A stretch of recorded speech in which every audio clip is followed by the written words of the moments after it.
मिरकडवाडा बंदराप्रमाणेच सागरी किनाऱ्यावरील अतिक्रमण हटवा. अतिक्रमण हटवण्याबाबत त्वरित नोटिसा काढण्याच्या मंत्री नितेश राणेंच्या सूचना. लातूरच्या 100 परीक्षा केंद्रांवर सीसीटीव्हीची करडी नजर. राज्यामधला पहिला प्रयोग. 12वीच्या परीक्षेमध्ये गैरप्रकार टाळण्यासाठी प्रशासनाकडून मोहीम.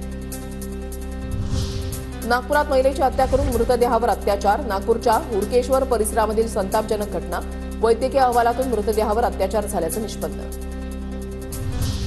नागपूरच्या कॉटन मार्केट परिसरामधील गोठ्याला आग. आगीमध्ये 14 वासरांचा होरपळून मृत्यू. गोठ्यामध्ये बेकायदेशीरपणे साठवलेल्या डिझेलमुळे आग लागल्याची शक्यता. वाशिम शहर पोलीस ठाण्यामध्ये पडून असलेल्या 61 वाहनांचा लवकरच लिलाव. 54 दुचाकी, 4 ऑटो रिक्षा आणि 3 चारचाकी वाहनांचा समावेश. लिलावातून जमा होणाऱ्या निधीचा उपयोग शासकीय कार्यासाठी होणार.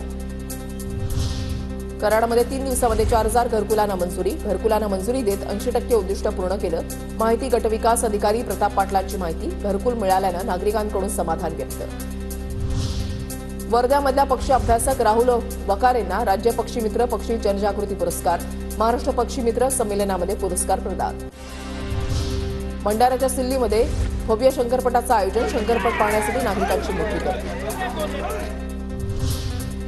जळगावात महिला पोलीस कर्मचाऱ्याकडून सहकारी महिला कर्मचाऱ्यांची 30 लाखांची फसवणूक. सोन्यामध्ये गुंतवणूक करून अधिकचा नफा मिळवून देण्याच्या आमिषानं फसवणूक. पोलीस कर्मचाऱ्यावर गुन्हा दाखल.